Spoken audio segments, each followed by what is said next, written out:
Bueno, que el Señor de paz le bendiga a todos ustedes. El día de hoy vamos a ir concluyendo nuestra materia, ¿cierto?, de homilética y hermenéutica.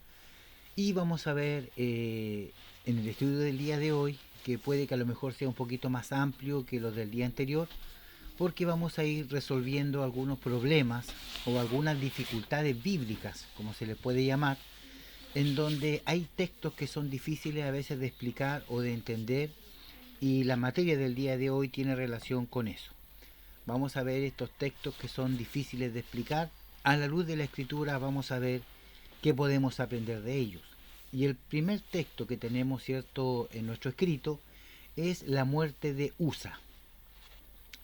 Muchos saben, cierto, lo que le pasó a Usa, que él murió por el hecho de tocar el arca cuando estaba a punto de caerse.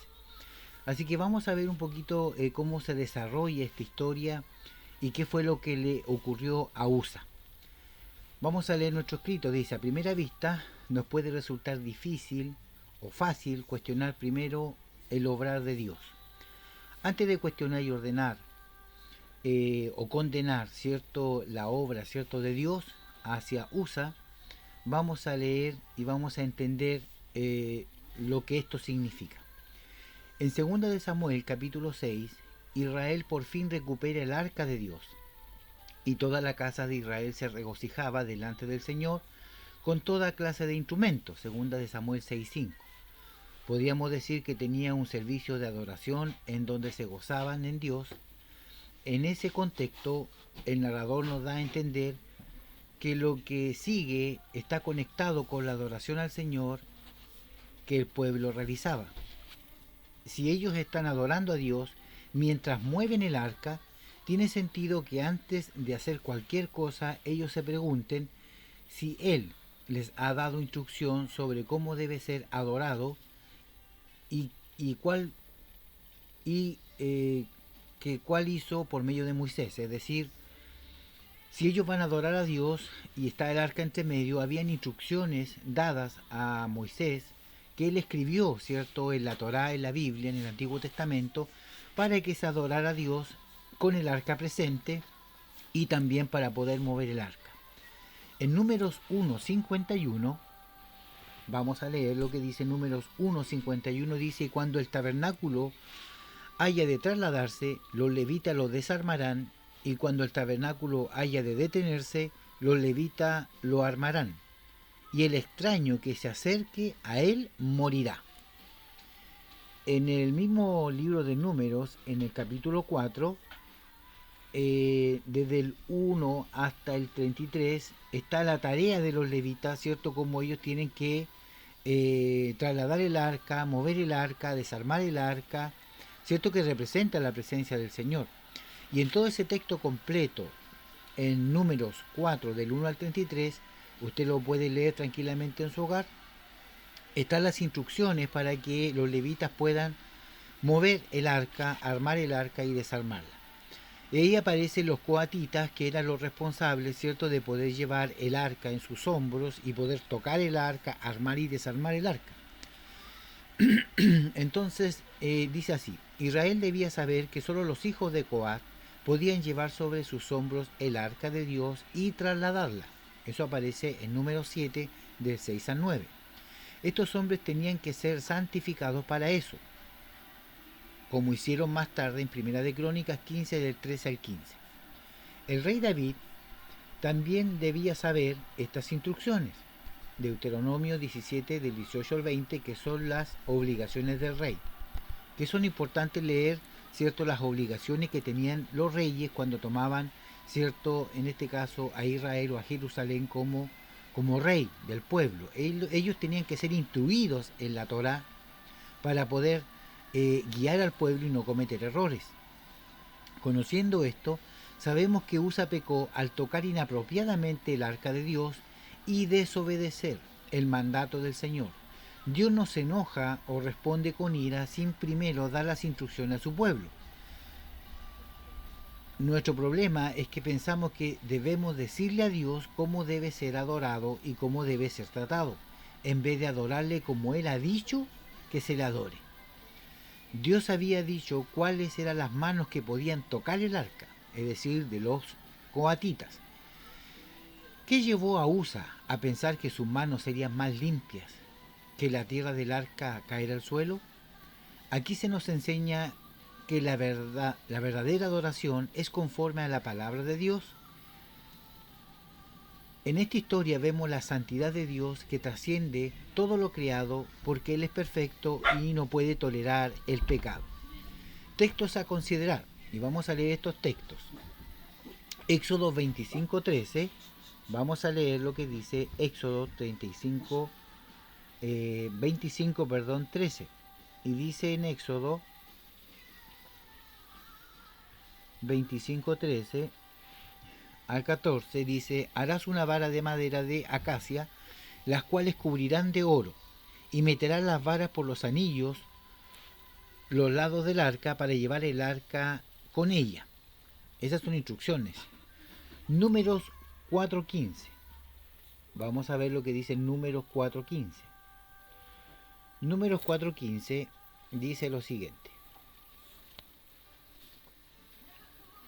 Números 4:15, y cuando acabe Aarón y sus hijos de cubrir el santuario y todos los utensilios del santuario, cuando haya de mudarse el campamento, vendrán después de ellos los hijos de Coat para llevarlos, pero no tocarán cosa santa, no sea que mueran, estas serán cargadas por los hijos de Coat en el tabernáculo de reunión. Y nuestro último texto va a ser segunda de Samuel 6, del 6 al 10. Segunda de Samuel 6, del 6 al 10. Cuando llegaron a la era de Nacor, Usa extendió su mano al arca de Dios y la sostuvo porque los bueyes tropezaban. Y el furor de Jehová se encendió contra Usa y lo hirió allí Dios por aquella temeridad y cayó allí muerto junto al arca de Dios. Y se entristeció David por haber herido Jehová a Usa, y fue llamado aquel lugar Pérez Usa hasta hoy. Y temiendo David a Jehová aquel día, dijo: ¿cómo ha de venir a mí el arca de Jehová? De modo que David no quiso traer para sí el arca de Jehová a la ciudad de David, y la hizo llevar David a casa de Obed-edom Geteo. Y vemos acá de que Pérez Usa muere, ¿cierto?, por haber tocado el arca, siendo él también levita. Él también era un levita, pero él no era de la tribu de los coatitas, no era, cierto, de los descendientes de Coat, los cuales tenían como responsabilidad desarmar el arca, tocar el arca, transportar el arca. Ellos eran los encargados. Pero en este caso Pérez Usa, por hacer una buena obra, una buena intención, que era tomar el arca porque estaba cayéndose, él la sujeta para que no se caiga y automáticamente muere. Para muchos esto es algo que no debería haber ocurrido. A lo mejor puede ser algo muy severo de parte de Dios, pero nosotros sabemos que en el Antiguo Testamento Dios era muy tajante, muy severo. Él era capaz de asesinar o de poder emitir un juicio a sus propios hijos cuando estaban en desobediencia. Vemos, por ejemplo, cuando Moisés tenía que circuncidar, ¿cierto?, a su hijo, él no lo hizo, y el ángel de Dios, del ángel de la muerte, andaba buscando a Moisés para matarlo por haber desobedecido. Es decir, si Moisés era el libertador del pueblo de Israel, el hombre ungido por Dios, llamado por él lo iba a destruir por ser desobediente. También vemos en el caso de Lot, en el cual, cierto, si él no hubiese obedecido, Dios también lo hubiese destruido la ciudad de Sodoma y Gomorra. Entonces la obediencia para Dios en el Antiguo Testamento era tan importante que por desobedecer Moisés también quedó fuera de la tierra prometida. Recordemos que Moisés cometió 6 actos impropios. Algunos dicen que fueron 5 los pecados que cometió Moisés, por eso no entró Moisés a la tierra prometida. No solamente el golpear a la roca cuando él le dijo háblale, sino que ya antes había cometido 4 o 5 errores. Así que es necesario que nosotros entendamos que en el Antiguo Testamento Dios era tan duro y tan tajante que él no negociaba ni transaba con su palabra. Esta es una historia para pensar en la santidad de Dios. La historia de Usa nos debe llevar a pensar en actitudes y acciones que consideramos buenas, pero que delante de la santidad de Dios no lo son. Por ejemplo, cómo controlamos nuestros impulsos, que a primera vista pueden ser correctos, pero cuando nos detenemos a evaluarnos nos damos cuenta que no están conforme a la voluntad de este Dios santo y poderoso. Entonces usted puede tener muchas buenas intenciones, ¿cierto?, para Dios, pero debemos nosotros primero preguntarnos si Dios va a aceptar estas buenas intenciones, porque Él tiene su forma, Él tiene sus métodos para trabajar. Dios le dijo al pueblo de Israel completo, no era algo que era desconocido, todos sabían que los únicos que podían tocar el arca, trasladar el arca, desarmar el arca, transportarla de un lugar a otro, eran los hijos de Coat. Y todo aquel que tocara el arca que no fuera desativo iba a morir. Se caiga el arca o no se caiga, era responsabilidad de los coatitas.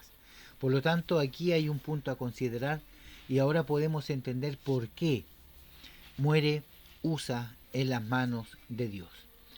Si era injusto o no era injusto, bueno, eso queda a criterio personal de cada uno de nosotros, pero siempre recalcando que la obediencia a Dios en el Antiguo Testamento era muy dura y muy tajante.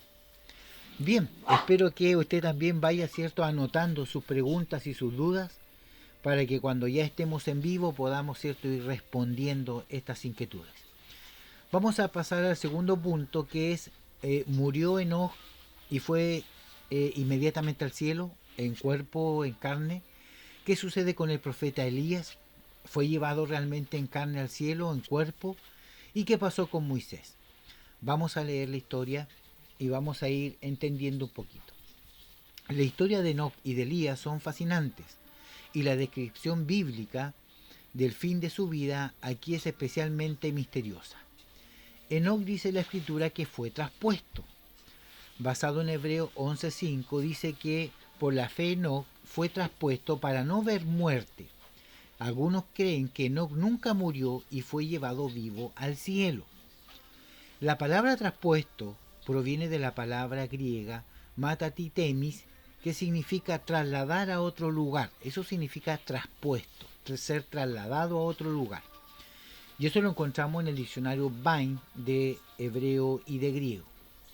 Hechos 7:1 también dice, cierto, de que en este caso el patriarca Abraham fue trasladado, fue traspuesto. El versículo continúa diciendo que Enoc no fue hallado. Esto hace referencia a Génesis 5:24. Y desapareció porque le llevó Dios. Eso dice Génesis. Así que todo parece indicar que Dios tomó a Enoc de donde él estaba, en medio de una situación de seguramente de muerte, de peligro, de mucho pecado, pero después de ser trasladado a otro lugar, Enoc murió y dejó de existir. Génesis 5:23 dice: y fueron los días de Enoc 365 años y murió. También sabemos que Enoc murió porque lo afirma Hebreos 11:13. Conforme a la fe murieron todos estos sin haber recibido lo prometido. Por lo tanto, Enoc fue sepultado en algún lugar secreto de la tierra y está esperando la resurrección de los muertos cuando venga Jesucristo.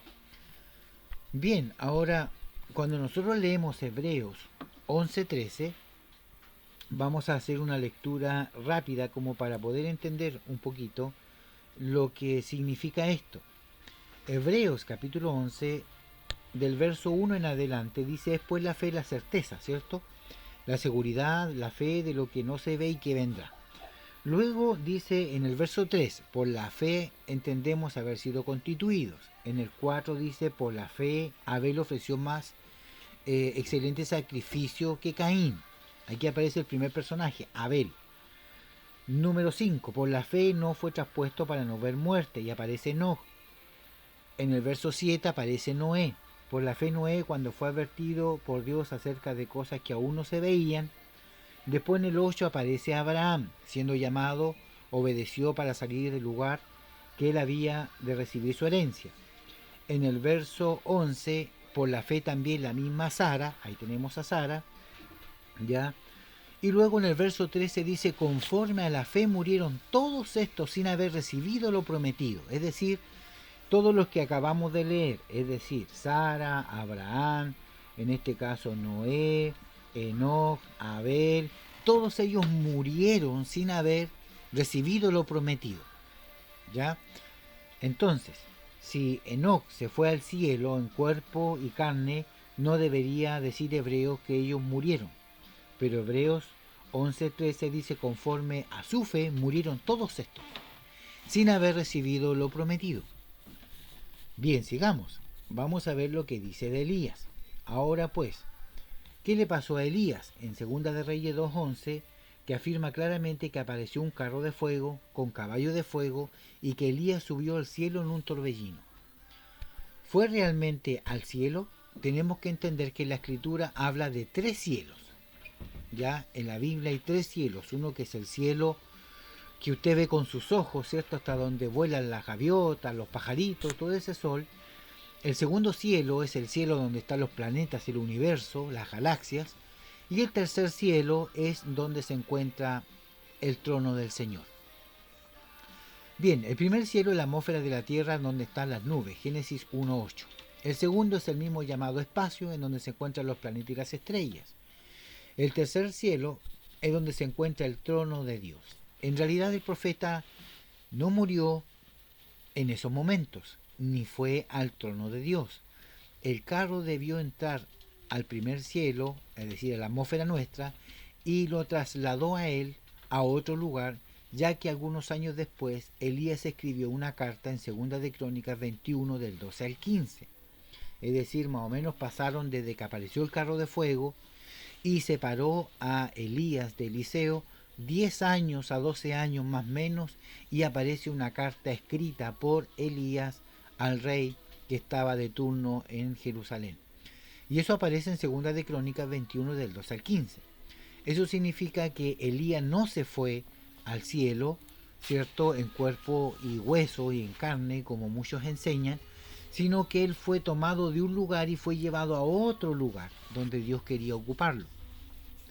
Y eso lo podemos ver porque en el mismo texto dice que habían como 50 profetas que andaban cerca donde estaba Elías y Eliseo y buscaron, ¿cierto?, si Elías estaba en algún sitio más allá porque Dios lo había dejado por allá. Era una práctica a lo mejor no común, pero ellos sabían que podían ser trasladados, movidos de un lugar a otro. Lo mismo le pasó en este caso en el Nuevo Testamento a Felipe cuando bautiza al eunuco. Dice que el eunuco se levanta del agua y Felipe estaba en Azoto, es decir, casi 100-150 kilómetros más lejos de donde estaba bautizando al eunuco. Entonces, dentro de todo esto misterioso del Señor, dentro de esta traslación, de este traslado, de este ser traspuesto, ya en el caso de Enoch y en el caso de Elías, es muy misterioso. Enoch y Elías no están en el cielo. Un punto importante que debemos tener en cuenta es que la Biblia nos enseña claramente, en Juan 3:13, dice que nadie subió al cielo, dice Jesús, sino el Hijo del Hombre que descendió del cielo es el único que también subió. Por lo tanto, Cristo está ratificando que nadie había subido al cielo antes que Él subiera. O sea, ningún humano fue llevado al cielo antes que Él fuera llevado, ¿cierto?, en su ascensión después de su muerte. Porque Él es primogénito de aquellos que han muerto y aquellos que han resucitado. Por lo tanto, en este caso, Cristo confirma y avala que en el cielo no hay nadie antes que Él. Es decir, ni Enoch ni Elías. Hechos 2:29 y 34 subrayan este hecho también cuando el apóstol Pedro dio su primer sermón. El justo rey David estaba todavía en su tumba, cerca de 1000 años después de haber muerto. Basado en las evidencias bíblicas, Enoch y Elías murieron como todos. Hebreos 9:27 dice que todos tienen que morir por lo menos una sola vez y después el juicio. Ellos están en sus tumbas, en algún lugar de la tierra, esperando la resurrección de los justos en el momento en que Jesucristo regrese, y no fueron trasladados al tercer cielo o al trono de Dios como muchos enseñan, ¿cierto?, a través de las iglesias. Muy bien, yo creo que ya a esta altura muchas dudas e inquietudes puede que estén, así que usted va anotando, ¿cierto?, esas inquietudes. Muerte de Moisés. Y esto está más claro aún porque está en el mismo texto bíblico. Deuteronomio 34 del 1 dice: y subió Moisés desde la llanura de Moab al monte Nebo, a la cumbre de Pisga, que está frente a Jericó, y el Señor le mostró toda la tierra de Galaad hasta Dan, todo Neftalí, la tierra de Efraín y de Manasés, toda la tierra de Judá hasta el mar occidental, el Neguet y la llanura, el valle de Jericó, la ciudad de las palmeras, hasta Zoar. Entonces le dijo el Señor: esta es la tierra que juré dar a Abraham, a Isaac y a Jacob, diciendo: yo la daré a tu descendencia. Te he permitido verla con tus ojos, pero no pasarás a ella. Y allí murió, y ahí dice textualmente, ahí murió Moisés, siervo del Señor, en la tierra de Moab, conforme a la palabra del Señor. Y lo enterró en el valle, en la tierra de Moab, frente a Belpeor, pero nadie sabe hasta hoy el lugar de su sepultura. Aunque Moisés tenía 120 años cuando murió, no se había apagado sus ojos, ni había perdido su vigor, y los hijos de Israel lloraron a Moisés por 30 días en la llanura de Moab. Así se cumplieron los días del llanto y duelo de Moshe Rabenu, es decir, Moisés nuestro maestro. Y ahí vemos, ¿cierto?, cómo Moisés también muere en esta tierra donde el que oculta el cadáver, en este caso es Dios, ¿cierto? Él le quita la vida y también él lo sepulta. Por lo tanto, Moisés tampoco está en carne y hueso en el cielo, como algunos también han enseñado, ¿ya? Bien, creo que vamos avanzando y vamos a pasar ahora a este caso muy polémico que también tiene que ver con Samuel y la divina de Endor. Vamos a ver. En primer lugar, este pasaje nos muestra la situación espiritual desesperante en la que se encontraba Saúl. Tuvo miedo del ejército enemigo, aun cuando ya había participado en múltiples batallas, ya ni siquiera confiaba en que Dios lo podía llevar a la victoria. Tal como había hecho en tantas otras situaciones antes de este tiempo, quiso consultar al Señor para ver cómo le iba a ir en la batalla, y Dios no le respondió ni por sacerdote, ni por profeta, ni por sueño, ni por Urim, que era el instrumento para poder ver la respuesta de Dios en la batalla. Como no quería, entonces Saúl no tuvo mejor idea que recurrir a los adivinos, aun cuando él había expulsado del reino a todos los adivinos y hechiceros, porque era una práctica que estaba en contra de la voluntad de Dios. Entonces fue a la divina de Endor. Como no quería que la mujer de Endor pensara que se dirigía a ella para apresarla o matarla, Saúl se disfrazó, ¿cierto?, y fue acompañado por un soldado. La divina se hace la tonta cuando ve en este caso a Saúl, pensando que no lo había reconocido, pero ella sí lo reconoció. Entonces, en realidad es que todos conocían a Saúl porque él tenía un físico grande, medía casi 2 metros, particularmente llamativo, que no podía ocultarse a simple vista a través de un manto. Es decir, él tenía, en este caso, una estatura prominente que, aunque él se quisiera ocultar o esconder, era difícil, porque realmente él era muy alto de estatura. Bien, vamos a ver lo que dice la historia, el relato bíblico en 1 de Samuel, capítulo 28, está esta historia de la divina de Endor, ¿cierto?, que comienza en el verso 3 en adelante, pero vamos a leer desde el verso 6, del 6 al 21. Consultó Saúl a Jehová, pero Jehová no le respondió ni por sueño, ni por Urim, ni por profeta. Entonces Saúl dijo a su criado: buscame una mujer que tenga espíritu de adivinación, para que yo vaya a ella y por medio de ella pregunte, ¿cierto?, cómo le va a ir en la batalla. Y su criado le respondieron: he aquí, hay una mujer en Endor que tiene espíritu de adivinación. Y se disfrazó Saúl y se puso otro vestido, y se fue con 2 hombres, y vinieron a aquella mujer de noche, y le dijo: yo te ruego que me adivines por el espíritu de adivinación y me hagas subir a quien yo te dijere. Y la mujer le dijo, he aquí que tú sabes lo que Saúl ha hecho, cómo ha cortado de la tierra a los evocadores y a los adivinos. ¿Por qué pues pones tropiezo en mi vida para hacerme morir? Entonces Saúl le juró por Jehová diciendo, vive Jehová que ningún mal te vendrá por esto. La mujer entonces dijo, ¿a quién te haré venir? Él respondió, hazme venir a hazme venir a Samuel, clamó en alta voz. Y habló aquella mujer a Saúl diciendo, ¿por qué me has engañado? Pues tú eres Saúl, el rey. No temas. ¿Qué han visto? Pregunta Saúl. Y la mujer respondió a Saúl, he visto dioses que suben de la tierra. Él le dijo, ¿cuál es su forma? Y ella respondió, un hombre anciano viene cubierto de un manto. Saúl entonces entendió que era Samuel, y humillando el rostro a tierra hizo gran reverencia. Y Samuel dijo a Saúl, ¿por qué me has inquietado haciéndome venir? Y Saúl respondió, estoy muy angustiado, pues los filisteos pelean contra mí, y Dios se ha apartado de mí, no me responde más ni por medio de profeta, ni por sueño, por esto te he llamado para que me declares lo que tengo que hacer. Entonces Samuel dijo, ¿y para qué me preguntas a mí si Jehová te ha apartado de ti? Si Jehová se ha apartado de ti y es tu enemigo, Jehová te ha hecho como dijo por medio de mí, pues Jehová ha quitado el reino de tu mano y lo ha dado a tu compañero David. Como tú no obedeciste a la voz de Jehová ni cumpliste el ardor de su ira contra Amalec, por eso Jehová te ha hecho esto hoy.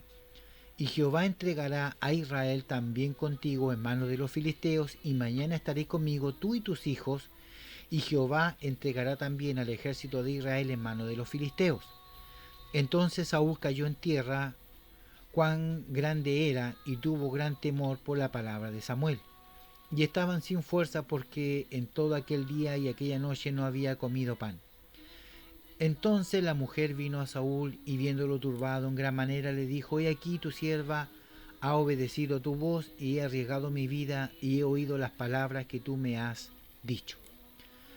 Vemos acá cómo en esta historia, ¿cierto? Se va contando y relatando lo que ocurre con el profeta, en este caso que ya estaba muerto. Y es aquí en donde está el problema y la confusión, porque dentro de la escritura aparece como prohibida la práctica de consultar a los adivinos o a los agoreros, a la necromancia, a los hechiceros, etc. Era un mandamiento, una ley dada por Dios. Por lo tanto, vamos a ir desglosando poco a poco esto. Vamos a ir viendo los puntos fuertes y los puntos débiles.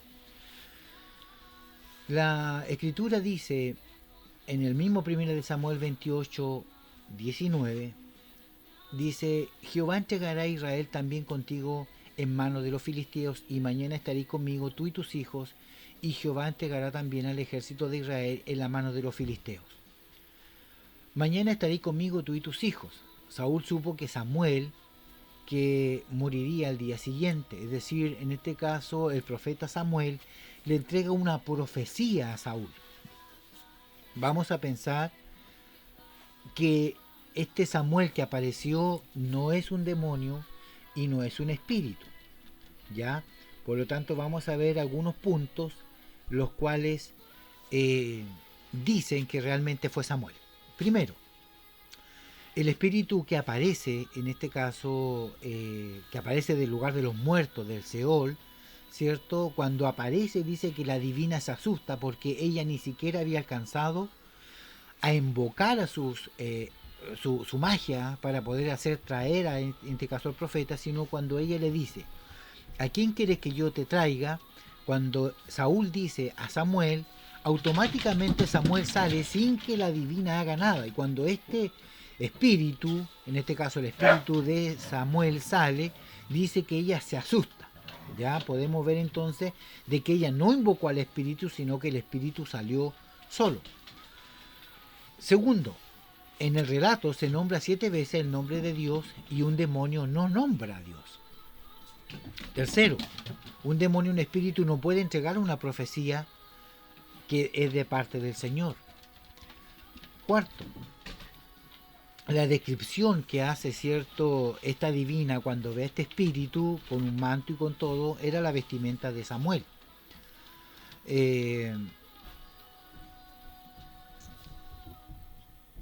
Vemos acá de que también se entrega esta profecía. Saúl supo que Samuel que moriría el día siguiente. Saúl pidió saber qué debía hacer. Samuel nunca le dijo qué hacer porque era demasiado tarde para hacer algo. Todo lo que Samuel le había dicho estaba por suceder y el juicio de Dios ya estaba en marcha. Antes de este momento, Saúl tuvo mucho tiempo para arrepentirse, pero ahora el tiempo se le ha acabado. Nunca podemos asumir que tendremos todo el tiempo que queramos para arrepentirnos, es decir, hay un tiempo para poder humillarse. El deseo y la oportunidad de arrepentirse son regalos de Dios. Si tenemos el deseo y la oportunidad de arrepentirnos hoy, debemos aprovecharlo porque tal vez el día de mañana tarde será. Mañana estaréis conmigo, tú y tus hijos. No significa que Saúl se iba a ir al cielo e iba a estar con los creyentes fallecidos. En la historia que contó Jesús en Lucas 16, 19 al 31, los muertos benditos y los muertos malditos estaban en la misma área general, es decir, en el seno de Abraham, o en el Hades o en el Seol. Los creyentes fallecidos estaban en un lugar de bienestar que se llamaba el seno de Abraham, pero los malditos estaban en un lugar de tormento dentro del mismo espacio físico. Entonces vemos acá de que este espíritu sale, en este caso, del lugar de los muertos, donde estaba el seno de Abraham y donde estaba, cierto, el Hades y el Seol, es decir, donde estaban los justos buenos y donde estaban también los malos. Jehová entregará a Israel también contigo en manos de los filisteos y tus hijos. Cuando el juicio cayera sobre Saúl, también afectaría a las personas alrededor de él. Sus hijos y todo Israel sufrirían. ¿Puede una persona leer esto, considerando apropiadamente la situación de este desafortunado monarca, el triunfo de los enemigos de Dios y la rápida ruina en la cual se consagrado Jonatán, está por verse involucrado, sin sentir la más viva angustia dentro del corazón? La reacción de Saúl y su partida. 1 Samuel 28:20. Saúl reconoció con temor y pierde todas sus fuerzas. Entonces Saúl cayó a tierra, cuán grande era, y tuvo gran temor por la palabra de Samuel, y estaba sin fuerza porque en todo aquel día, en aquella noche, no había comido nada. Entonces podemos ver acá cómo en este proceso, ¿cierto?, de esta aparición de este espíritu, vemos nosotros cómo Saúl hace actos reverentes. Primero, Saúl habla con Samuel. Segundo, cuando ve que Samuel sale, en este caso, y se aparece a Saúl, dice que él se tira en tierra y se humilla, haciendo una reverencia de respeto. Tercero, cuando ya Samuel, ¿cierto?, el profeta, entrega los juicios, entrega cómo él va a morir y lo que va a ocurrir, él se entristece y termina cayendo en tierra debilitado. Entonces vemos acá que no era solo Samuel que le dijo que iba a morir, que sería derrotado en batalla por los filisteos. Lo peor, creo yo, para Saúl era saber que Jehová era su adversario, y no solamente los filisteos. Entonces vemos acá de que dentro de los puntos fuertes podemos ver de que muchos apoyan que realmente Dios permitió dentro de su soberanía el poder salir, ¿cierto?, a Samuel para poder anunciar un juicio que Saúl no conocía. Si bien es cierto, Saúl sí sabía que el reino se lo habían entregado a David, y eso estaba profetizado desde antes. Lo que Saúl no sabía, y se le entregó la profecía en ese momento, era que él iba a morir al otro día junto con Jonatán, y que iban a ir al lugar del Hades y del Seol, e iban a estar juntamente con Samuel en el lugar de los muertos. Eso él no lo sabía. Él sabía que los enemigos venían contra él, no sabía si él iba a perder o ganar la batalla, pero se le entrega esa profecía. Por lo tanto, dentro de este conflicto, a lo mejor escriturario, hay muchos que apoyan esta teoría de que realmente Dios permitió que fuera Samuel el que habló directamente con Saúl. Si usted busca, por ejemplo, en el comentario de Matthew Henry, aparece que el comentario de Matthew Henry apoya la tesis de que era Samuel. Si usted lee, por ejemplo, el comentario bíblico de William MacDonald, también apoya que también fue Samuel. Si usted lee el auxiliar bíblico portavoz, ¿cierto? También apoya de que fue Samuel. Miguel Núñez, que también es un referente dentro del tema bíblico, también dice que es Samuel. Entonces, dentro de todos los comentaristas bíblicos, todos aquellos que opinan, ellos dicen que sí, realmente Dios permitió dentro de su soberanía esto, así como lo permitió cuando Moisés y Elías aparecieron en la transfiguración. Puede que la transfiguración tenga su propósito, pero yo no voy a hablar de la transfiguración, yo voy a hablar del hecho de que salió del lugar de los muertos Moisés y Elías, independientemente de lo que haya salido, a fortalecer a Jesús, a mostrar su divinidad, etcétera. Yo eso no lo discuto, sino que sale del lugar de los muertos Moisés y Elías, y eso no se podía. Pero dentro de la soberanía de Dios sí ocurre. Entonces, si Dios tiene el control entre los espíritus buenos, malos, el diablo, etcétera, ¿por qué no creer que también Dios permitió este acto soberano para que Saúl de una vez por todas cortara su escándalo, su niñería, ¿cierto? Y pudiera, ¿cierto?, obedecer a la palabra del Señor. Saúl no iba a escuchar a nadie más que no fuera Samuel. Y en ese acto ocurrió. Ahora, vamos a ver algunos textos que también son bastante interesantes. Ver este mundo espiritual, que para muchos es misterioso, pero el mundo espiritual, dentro de los ángeles y los demonios, como usted quiera llamarlo, este mundo espiritual igual es muy interesante. Así que lo vamos a ver y vamos a ver qué podemos aprender de él. Y tenemos algunos textos bíblicos. Por ejemplo, en 1 de Samuel 16:14 dice que el espíritu de Jehová se apartó de Saúl y le atormentaba un espíritu malo de parte de Jehová. Es decir, cómo un espíritu malo, demonio, puede ser usado por Dios. Eso es lo que yo entiendo. Que un espíritu malo de parte de Dios. Vamos a leer otro texto. Volvió a encenderse la ira de Jehová contra Israel e incitó a David contra ellos a que dijese: ve, haz un censo a Israel y a Judá. Pero Satanás se levantó contra Israel e incitó a David a que hiciese censo de Israel. Y ahí vemos un censo en el cual, cierto, Satanás usa.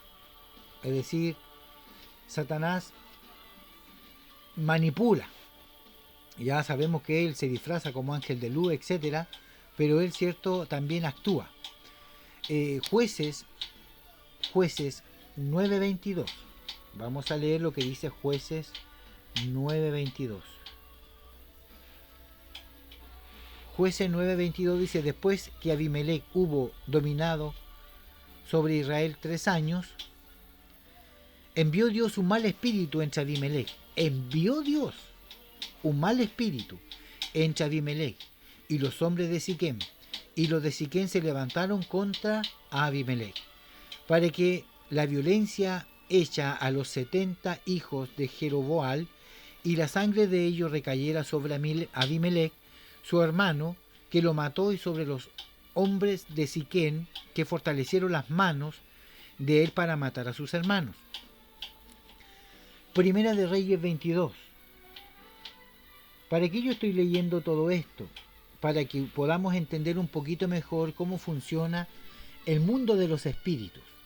Es decir, Dios permite, Dios acepta, Dios en cierto modo también es partícipe de este trabajo, y nosotros no debemos estar ajenos a esto, y debemos entenderlo también como un plan y un propósito de Dios. Vamos a ver lo que dice Primera de Reyes 22. Primera de Reyes 22, del 19 al 23. Y dice así: entonces él dijo: oye pues palabra de Jehová. Yo vi a Jehová sentado en su trono, y todo el ejército de los cielos estaba junto a él, a su derecha y a su izquierda. Y Jehová dijo: ¿quién inducirá acá para que se suba y caiga en Ramot de Galaad? Y uno decía de una manera y otro decía de otra manera. Y salió un espíritu y se puso delante de Jehová y dijo: yo le induciré. Y Jehová le dijo: ¿de qué manera? Él dijo: yo saldré y seré un espíritu de error en su boca de todos sus profetas. Y él dijo: le inducirás y aún lo conseguirás. Ve pues y hazlo así. Y ahora he aquí que Jehová ha puesto espíritu de mentira en la boca de todos tus profetas, y Jehová ha decretado el mal acerca de ti. Vemos acá cómo dentro del trono de Dios, los ángeles que lo acompañan, uno de ellos se transforma en un demonio. Y Dios lo permite.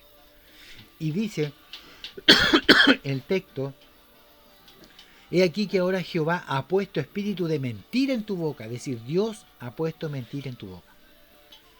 En el libro de Job 1.6 también dice que estaban todos los hijos del Señor y vino también Satanás a presentarse delante del Señor. Vamos a ver lo que dice Job capítulo 1 en el verso 6. Un día vinieron a presentarse delante de Jehová los hijos de Dios, que son los ángeles, entre los cuales vino también Satanás. Es decir, también estaba Satanás en medio presente dentro del mundo espiritual, ¿cierto? Y vemos acá cómo esto conversa y cómo esto trabaja. Entonces, no debemos sorprendernos nosotros si realmente, o en cierto modo, el Señor permite estas cosas. El Señor permite dentro de su soberanía muchas de las cosas que nosotros no entendemos. Job 2.9 dice 2.9: entonces le dijo a su mujer: ¿aún retienes tu integridad? Maldice a Dios y muérete. Entonces vemos acá cómo acá la maldición, la bendición, un ángel, un demonio, todo está dentro de la soberanía de Dios. Todo está dentro de su mano. Por lo tanto, para mí, de forma particular y personal, no es tan ilógico que Dios haya permitido este acto soberano solamente para poder cerrar un ciclo con Saúl. Porque lo podemos ver, vuelvo a repetir, la transfiguración donde Moisés y Elías también aparecen. Y ellos estaban muertos. Dios los sacó de ahí, del Hades del Seol, y permitió que estuvieran ahí, ¿cierto?, en la transfiguración con Jesús. Muy bien, ustedes yo me imagino que ya tienen anotadas sus preguntas. Evidencias en contra de que fuera un demonio, ya que no fue Samuel, sino fue un espíritu. Primero, Dios no quería hablar con él, ni por Urim ni por Tumim. Segundo, la mujer ve a un anciano con un manto, no ve claramente que es Saúl, sino que Saúl supone que es Samuel. Número 3, la adivinación es un pecado, Deuteronomio 18.10 y 1 Samuel 15.23. Sabemos que es una rebelión delante del Señor, el pecado, la hechicería, la adivinación, etc. Todo eso para Dios es una falta tremenda. Muy bien, vamos a seguir. El hombre de pecado. Segunda de Tesalonicenses 2.1. Pero con respecto a la venida de nuestro Señor Jesucristo y nuestra reunión con Él, os rogamos, hermanos, que no os dejéis mover fácilmente de vuestro modo de pensar, ni os turbéis ni por espíritu, ni por palabra, ni por carta, como si fuera nuestra. Nadie os engañe de ninguna manera, porque no vendrá así que antes venga la apostasía. Es decir, la venida del Señor no va a venir primero sin que antes venga la apostasía. ¿Ya? Y se manifiesta el hombre de pecado, el hijo de perdición. Primera de Juan 2.18 dice leer texto, eso lo vamos a leer cuando estemos en clase. El cual se opone y se levanta contra todo lo que se llama Dios, y es objeto de culto, tanto que se sienta en el templo de Dios como Dios, haciéndose pasar por Dios. ¿No os acordáis que cuando yo estaba todavía con vosotros os decía esto? Y ahora vosotros sabéis qué es lo que lo detiene, a fin de que a su debido tiempo se manifieste. Porque ya está en acción el misterio de la iniquidad, solo que hay quien al presente lo detiene, hasta que él a su vez sea quitado de en medio. Versos 6 y 7. ¿Qué es lo que lo detiene? Veremos 3 puntos de vista que se han aceptado durante la historia. sin tener claro aún cuál de estos tres. Uno, el gobierno y la ley del mundo. Es decir, aquí estamos viendo qué es lo que detiene que realmente el anticristo, el hombre de pecado, no se manifiesta en el mundo hasta el día de hoy. Primero, el gobierno y la ley del mundo que ayuda a controlar la maldad. Número 2, el ministerio de la acción de la gracia, es decir, todavía estamos en periodo de gracia, en donde Cristo no va a venir hasta que el Evangelio sea predicado hasta los confines de la tierra, es decir, el hombre de pecado no puede manifestarse porque todavía hay una obra evangelizadora en las manos de la iglesia. Y tercero, porque el Espíritu Santo todavía está aquí en la tierra con nosotros, convenciendo de justicia, de pecado y de juicio. Entonces se manifestará aquel inicuo, a quien el Señor matará con el espíritu de su boca y destruirá con el resplandor de su venida. Inicuo cuyo venimiento es por obra de Satanás, y con gran poder y señales y prodigios mentirosos, y con todo engaño de iniquidad para los que se pierden, por cuanto no recibieron el amor y la verdad para ser salvos. Por esto Dios les envía un poder engañoso para que crean a la mentira y no a la verdad. El hombre de pecado, aunque tiene muchas raíces en el mundo antiguo del cristianismo, en su tiempo fue Nerón, en su tiempo también fueron las persecuciones, en este caso al cristianismo, en su tiempo también fue Antíoco Epífanes, en su tiempo también fue Hitler, en su tiempo, siempre cuando se ha levantado un dictador mundial malvado, han pensado que es el anticristo, pero ninguno de ellos es. En tal tiempo él será destruido por la palabra de Dios, es decir, no importa el tiempo si él aparece o no aparece, lo que sí importa es que él va a ser destruido por la mano del Señor, y en este caso la iglesia siempre va a salir victoriosa.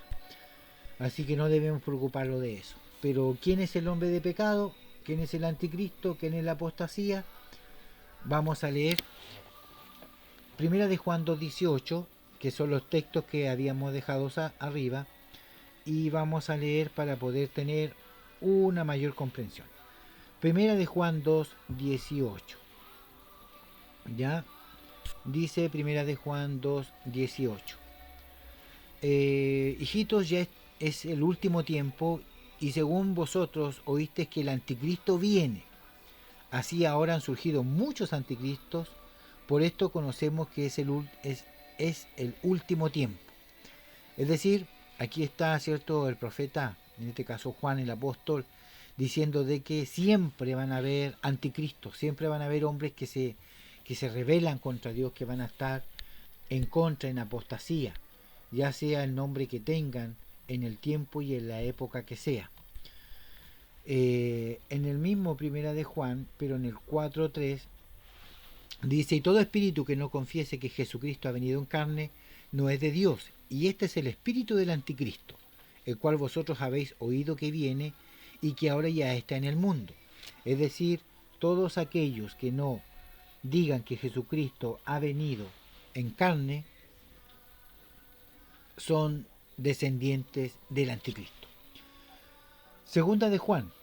Vamos a ver lo que dice Segunda de Juan en el capítulo 1, porque tiene solamente un capítulo, y en el verso 7 dice: porque muchos engañadores han salido por el mundo, que no confiesan que Jesucristo ha venido en carne. Quien esto hace es el engañador y el anticristo. Es decir, el anticristo no solamente es una persona física que va a aparecer en su momento, sino que también cualquier persona que no diga que Cristo ha venido en carne, que no reconoce a nuestro Señor y Salvador, también es conocido, ¿cierto?, o nombrado como un anticristo.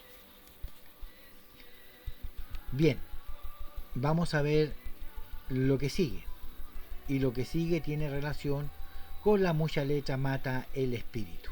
Esto también lo hemos oído muchas veces, de que dicen: no estudie tanto, hermano, porque la mucha letra mata el espíritu.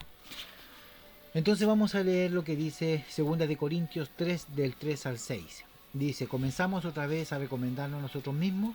¿O tenemos necesidad, como algunos, de carta o de recomendación para vosotros, o de recomendación de vosotros?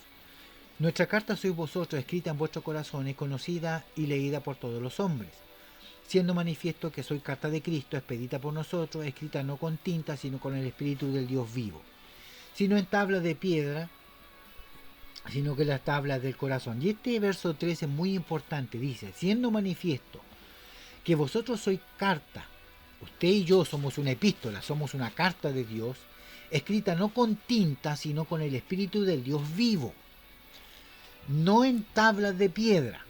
O sea, ¿cuáles eran las palabras que estaban escritas en las tablas de piedra? Los 10 mandamientos, el Antiguo Testamento.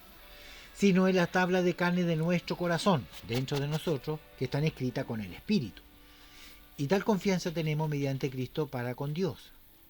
Que no seamos competentes por nosotros mismos para pensar algo de como de nosotros mismos, sino que nuestra competencia proviene de Dios, la cual asimismo nos hizo ministros competentes de un nuevo pacto, no de la letra, es decir, nosotros no somos unos ministros del Antiguo Testamento, de la ley mosaica, de la letra en piedra, somos ministros de un nuevo pacto, ¿cierto?, que está escrita en nuestro corazón y con el Espíritu de Dios. Entonces, no de la letra, sino del Espíritu, porque la letra mata, más el Espíritu vivifica. Aquí en ninguna parte dice que la mucha letra mata al Espíritu. Ya, ojo con eso. Por lo tanto, vamos a entender bien lo que el texto dice.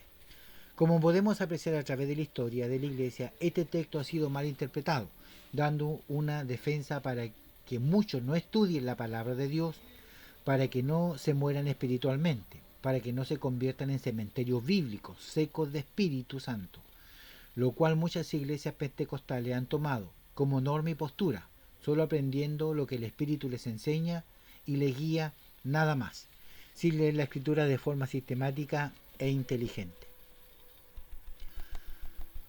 Pero como vemos a continuación, Pablo está haciendo una comparación entre la ley y la gracia de ambos pactos.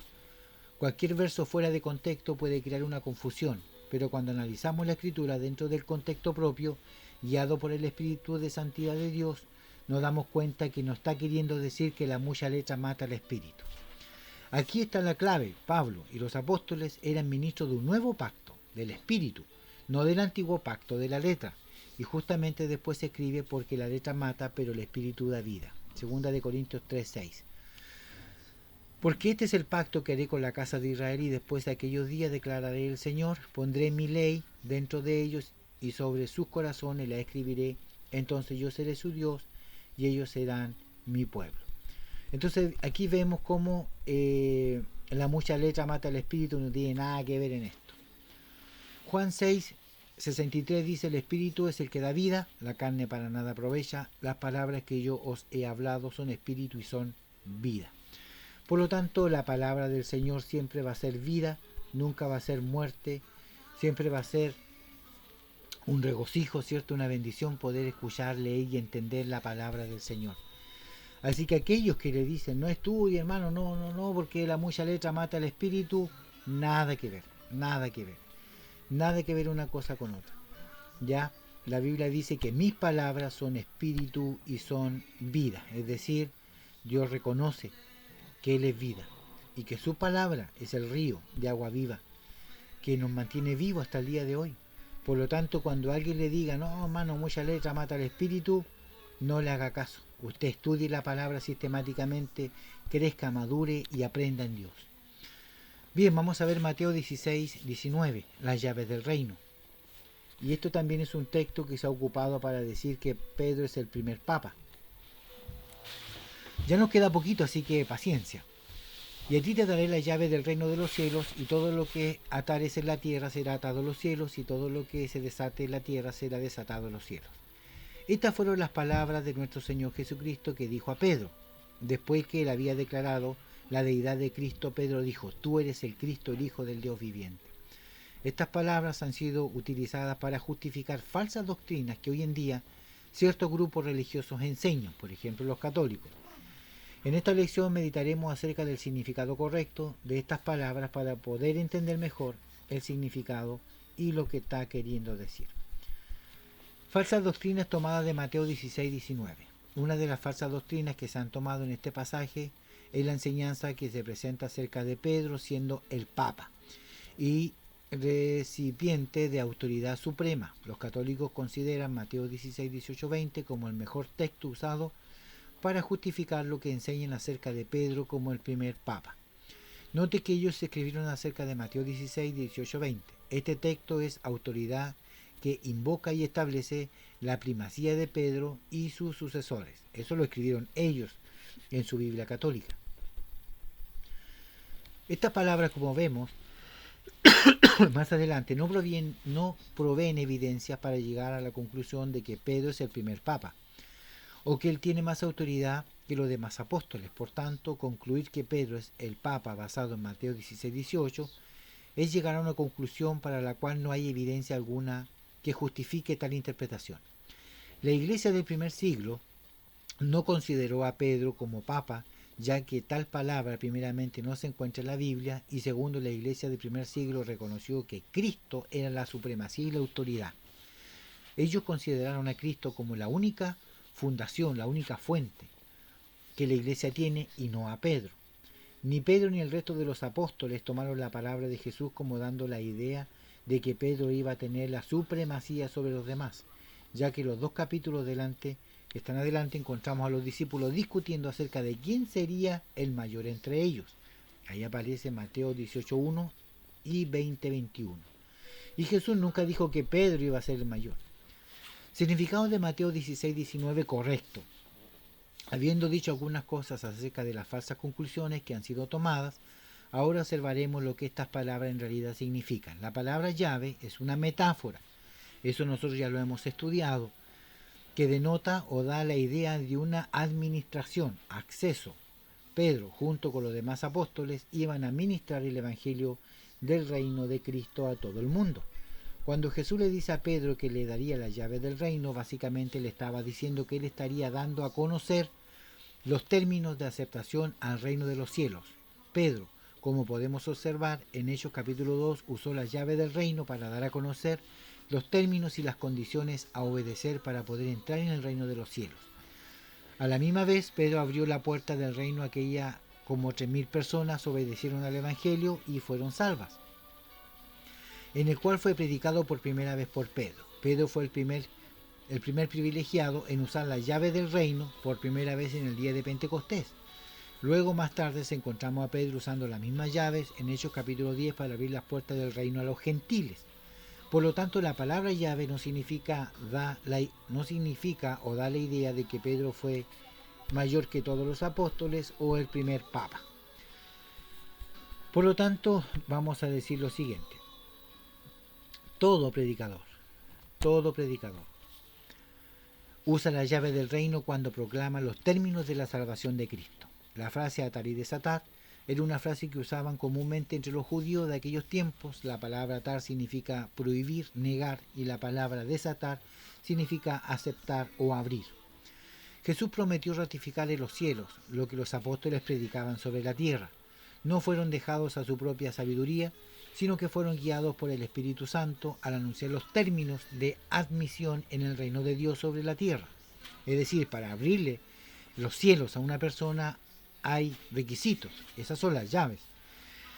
Los términos de admisión de la iglesia fueron los términos del perdón, del arrepentimiento de los pecados. Los que cumplían con estos términos fueron perdonados y formaban parte de su iglesia. El cielo ratifica esto, los que rehúsan cumplir con los términos. Aún están culpables y condenados. Esta condenación era ratificada en los cielos. Por lo tanto, la llave del reino no significa que Pedro tiene la supremacía o que es el mayor de todos los apóstoles, sino que realmente él tiene, igual que todos nosotros, la llave del reino para poder evangelizar y poder, llevar personas a la salvación. Muy bien, me imagino yo que usted ya está anotando todas sus preguntas, sus consultas, sus dudas. Vamos a ver ahora 1 de Pedro 3:19, cuando dice que predicó a los espíritus encarcelados. Y algunos dicen que después que uno muere hay oportunidad para arrepentirse después de muerto, así como Cristo predicó a los espíritus encarcelados. Vamos a ver lo que dice el texto bíblico con respecto a esto. ¿Será verdad? ¿Será mentira? Vamos a ver. Primera de Pedro 3:19. abra su Biblia en ese texto.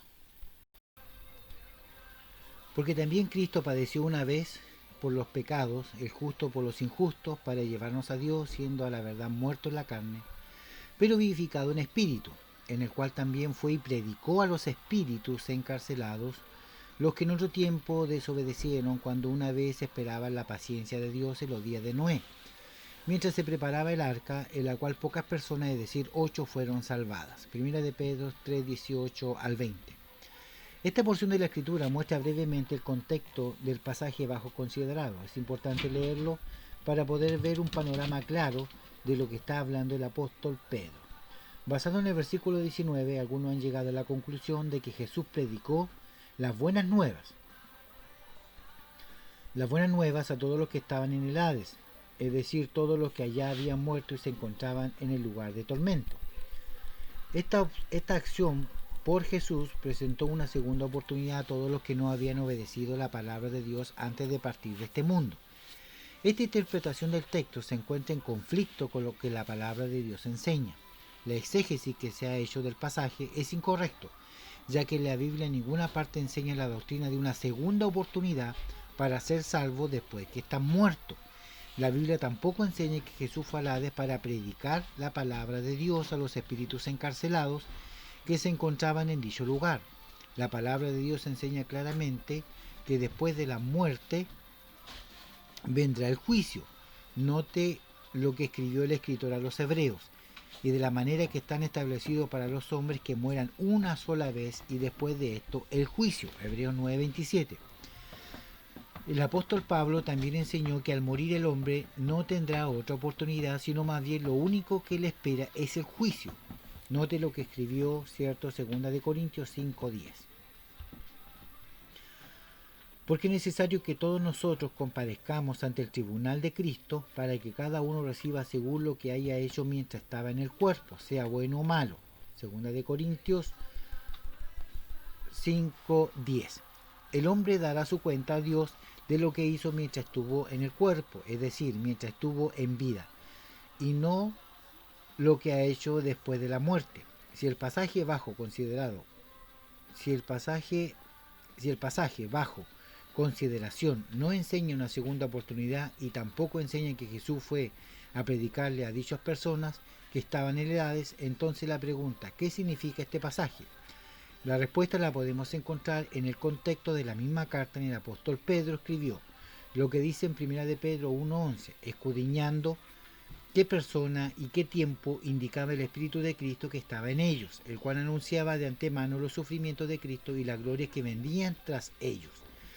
Este pasaje que hemos leído muestra claramente cómo el apóstol Pedro nos explica que Cristo predicó a las personas de los tiempos de Noé por medio de los profetas, es decir, el texto dice que el Espíritu de Cristo que estaba en ellos, es decir, en los profetas del Antiguo Testamento, cuando ellos profetizaban, entregaban un mensaje de Dios, era Cristo hablando a través de ellos, no eran ellos, era Dios, era Cristo, porque Cristo es la palabra, Cristo es el Logos. El pronombre ellos hacen referencia a los que predicaban la palabra de Dios, a las personas durante el tiempo de Noé. Por ende, Cristo les predicó a ellos por medio de los profetas en la antigüedad. Recordemos el principio de hermenéutica que enseña que un pasaje explica a otro. La Biblia es su mejor comentario e intérprete. Por lo tanto, usted y yo debemos aceptar solamente la interpretación que Dios nos da por medio de su palabra y no la que los hombres le dan al texto, haciendo de esta manera una eisegesis en vez de una exégesis. Recuerde que una eisegesis del texto es cuando una persona le agrega su propia interpretación al texto y no, cierto, respeta el texto bíblico como está. Bueno, ¿qué podemos decir dentro de esto? La escritura dice de que estos espíritus, cierto, que cuando Cristo descendió al infierno, hacia el Hades, cuando estuvo abajo, él no fue a evangelizar, porque la palabra evangelismo es evangelion, el evangelio es buena nueva. Él fue a predicar, a anunciar su victoria, él fue a declarar la victoria, porque dice que él descendió a las profundidades, tomó la llave del imperio de la vida y de la muerte y publicó su victoria en aquel lugar sobre la vida, sobre la muerte, se llevó cautiva la cautividad de Sion y desocupó el seno de Abraham, por lo tanto el Hades ensanchó sus puertas. Eso es lo que Cristo fue a hacer, fue a declarar, en este caso, su victoria sobre la cruz, sobre la muerte, ante Satanás y todos sus demonios. Muy bien. Vamos a ver, ahora, si usted tiene dudas, inquietudes, va anotando. Cuando estemos en clase vamos a ir revisando. Número 8.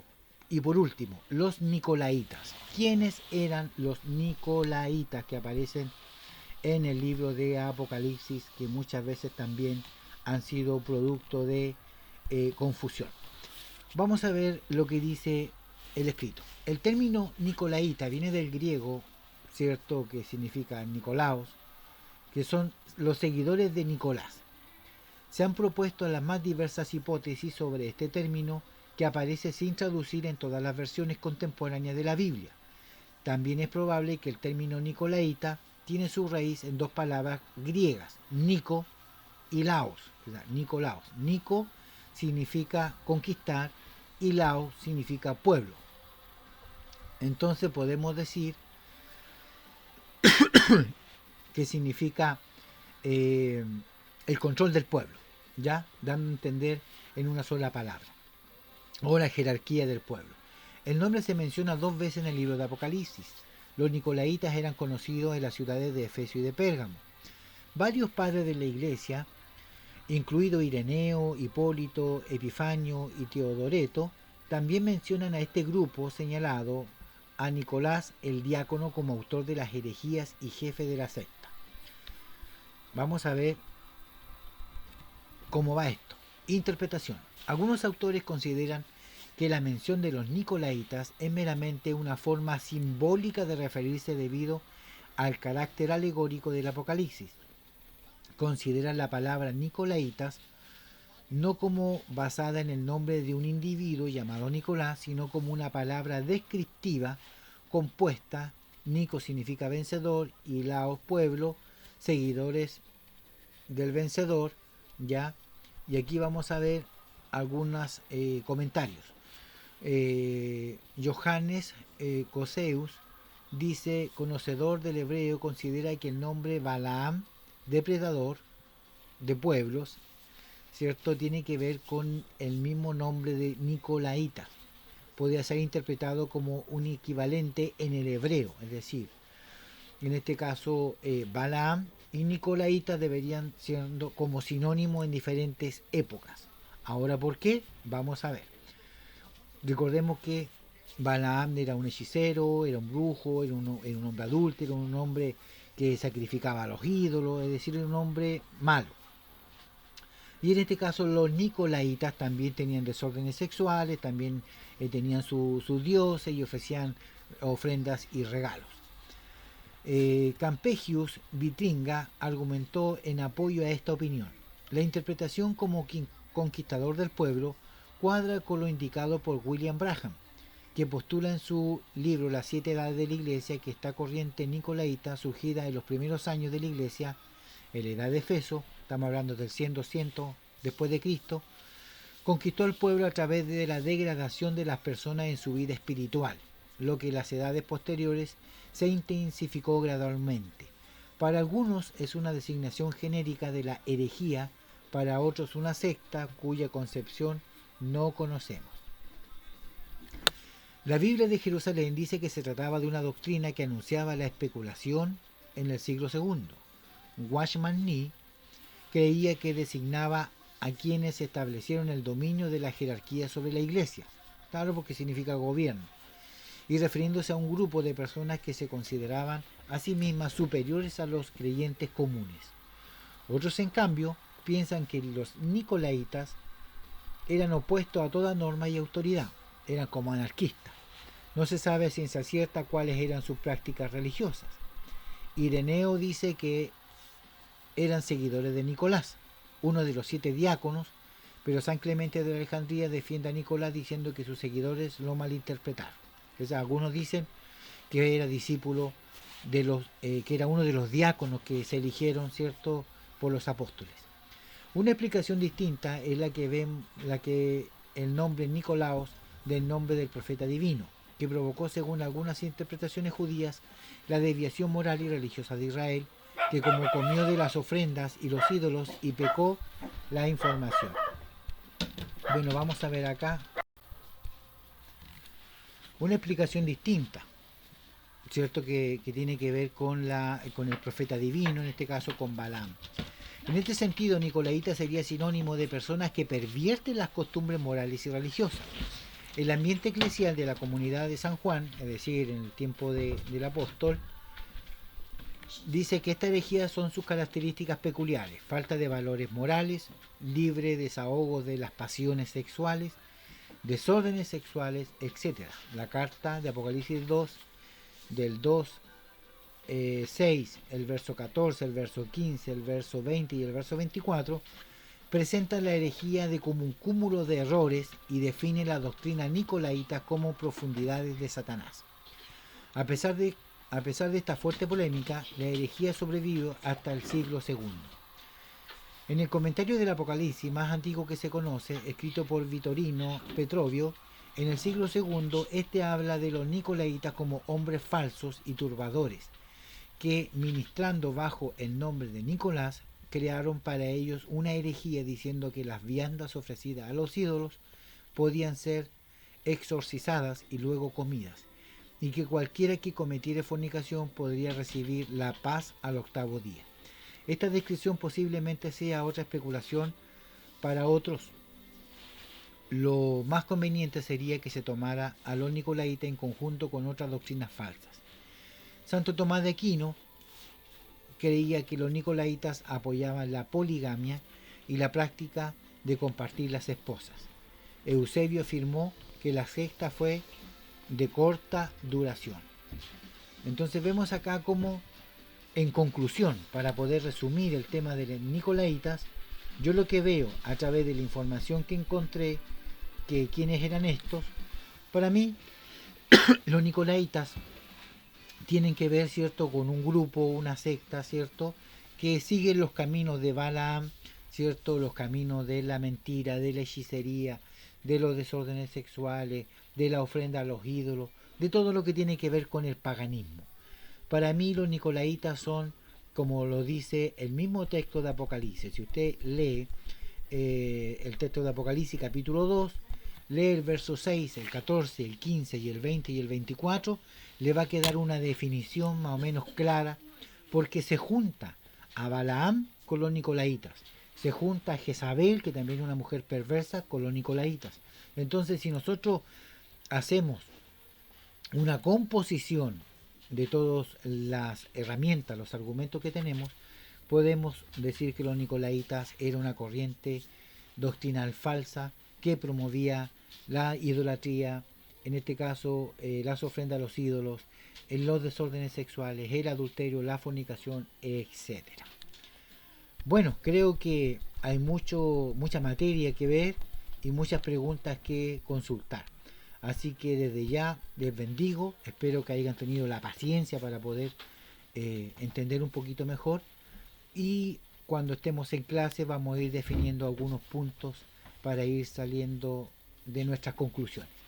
Que el Señor les bendiga, nos vemos en el próximo video, que la paz de Dios esté con cada uno de ustedes. Shalom, bendiciones.